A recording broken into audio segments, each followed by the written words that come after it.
দর্শক, আজকে প্রথম আলো কার্যালয়ের সামনে আন্দোলনকারীদের উপর যে ন্যাক্কারজনক হামলা হয়েছে এবং যেভাবে তাদেরকে পিটিয়ে আহত করা হয়েছে সেখানকার একটি বিশেষ দৃশ্য এবং সেটির বর্ণনা এবং কোন কোন পুলিশ সদস্য এখানে বেশি উস্কানিমূলক আচরণ করেছেন তাদের বিবরণ নিয়ে আপনাদের সামনে উপস্থিত হয়েছি।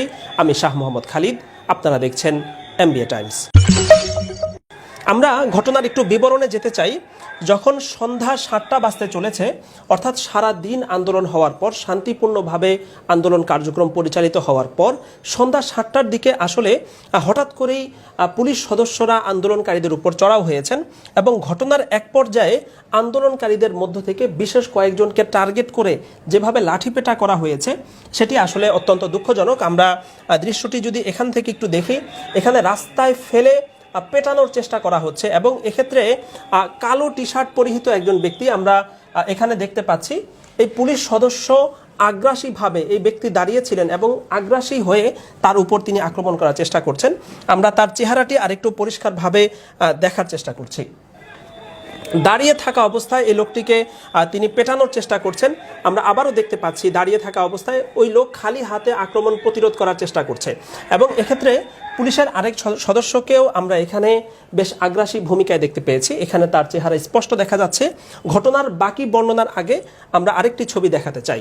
আজকে বিকালবেলা যখন আন্দোলনকারীরা প্রথম আলো কার্যালয়ের সামনে তারা তাদের অবস্থান করছিলেন, সেই সময়ে পুলিশের এই সদস্য একজন আন্দোলনকারীকে হঠাৎ করে লাথি দিয়ে তাকে আহত করেছেন, যাকে পরবর্তীতে গুরুতর আহত অবস্থায় হাসপাতালে ভর্তি করতে হয়েছে। সেক্ষেত্রে এই পুলিশ সদস্য তার উপর অকারণে চড়াও হয়েছেন। সেই দৃশ্য আজকে আসরের সময়, আসরের পরপর আমরা দেখতে পেয়েছি প্রথম আলো কার্যালয়ের সামনে।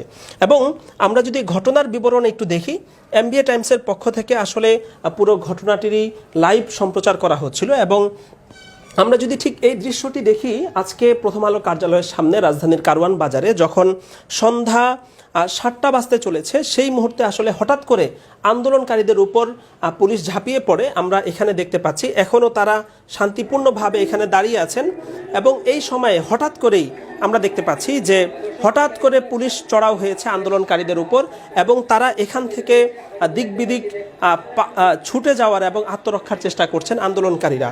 এবং কোনোভাবেই এরকম কোনো ঘটনার সেখানে আমরা দেখতে পাইনি যে আন্দোলনকারীরা পুলিশের উপর আক্রমণ করেছেন, পুলিশের উপর লাঠি বা ইট পাটকেল নিক্ষেপ করেছেন, এমন কোনো দৃশ্য কিন্তু আমরা সেখানে দেখতে পাইনি।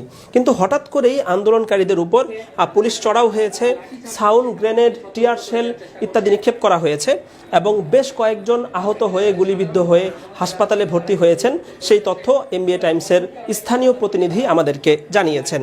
এবং এখানে সামাজিক মাধ্যমে যে কথাটি বারবার ভেসে আসছে যে আমরা এমবিএ টাইমসের একটি প্রতিবেদনই আজকে দেখেছি যে রাজধানীর যাত্রাবাড়ি সহ বিভিন্ন জায়গাতেই ব্যাটারি চালিত রিক্সা চালক যারা আছেন তারা আসলে বিভিন্ন জায়গায় অস্থিরতা সৃষ্টির চেষ্টা করছেন। সেই দৃশ্য আমরা দেখেছি। আমরা যদি এখানকার একটি দৃশ্য একটু দেখি, যে রাজধানীর যাত্রাবাড়িতে আজকে যারা রিক্সা চালক ছিলেন তারা হঠাৎ করে রাস্তা অবরোধ করে সাধারণ বাস এবং ট্রাকের উপর যেভাবে তারা চড়াও হয়েছেন। আমরা জানি যে ব্যাটারি চালিত রিক্সা নিষিদ্ধ করার ক্ষেত্রে বাস অথবা ট্রাক চালকদের বিশেষ কোনো ভূমিকা নেই, কিন্তু এরপরেও হঠাৎ করে রাস্তা অবরোধ করে তারা যেভাবে বাসের গ্লাস, দরজা, ট্রাকের গ্লাস ভেঙেছেন সেটি আসলে খুবই দুঃখজনক ছিল। এবং সবচেয়ে বড় যে বিষয়, সেই জায়গাগুলোতে পুলিশ নিষ্ক্রিয় ভূমিকা পালন করেছে। এবং আমরা এখানে দেখতে পাচ্ছি যে ইট পাটকেল নিক্ষেপ করে, দেখতে পাচ্ছেন কিভাবে ক্রিকেট খেলার স্ট্যাম্প, ইট পাটকেল এগুলো নিক্ষেপ করে অযথা বাসের গ্লাসগুলো ভাঙার চেষ্টা করা হচ্ছে। দিনে দুপুরে এখানে বিভিন্ন শ্রেণীর রিক্সা চালক এবং টোকাই শ্রেণীর লোকজনকেও আমরা দেখতে পাচ্ছি। সামাজিক মাধ্যমে প্রশ্ন যেটি উঠেছে যে পুলিশকে আসলে বিগত ৩ মাস ধরেই সর্বোচ্চ পর্যায়ে নিষ্ক্রিয় অবস্থায় দেখা যাচ্ছে। ঢাকার বিভিন্ন জায়গায় আইন শৃঙ্খলা পরিস্থিতির অবনতি ঘটছে। ছাত্রলীগ, যুবলীগ বিভিন্ন সময় তারা ঝটিকা মিছিল বের করছে। সন্ত্রাসী কার্যক্রম, চাঁদাবাজি, ছিনতাইয়ের কাজকর্ম পর্যন্ত চলছে। সেসব জায়গাতে এই জায়গার মতো বিভিন্ন জায়গায় পুলিশকে পুরোপুরি নিষ্ক্রিয় অবস্থায় যেখানে দেখা গিয়েছে, সেখানে আজকে কোনো রকম উস্কানি ছাড়া প্রথম আলো কার্যালয়ের সামনে যেভাবে এই পুলিশ সদস্য এবং তার আগে আরেকজনের দৃশ্য আমরা আপনাদেরকে দেখিয়েছি, এরা যেভাবে অযথা আন্দোলনকারীদের উপর হামলে পড়েছেন, ঝাঁপিয়ে পড়েছেন, টিয়ার শেল, রাবার বুলেট এবং কাঁদুনে গ্যাস, সাউন্ড গ্রেনেড পর্যন্ত সেখানে নিক্ষেপ করা হয়েছে আমরা দেখতে পেয়েছি। এই বিষয়টি নিয়ে যথেষ্ট প্রশ্ন এবং হতাশার তৈরি হয়েছে।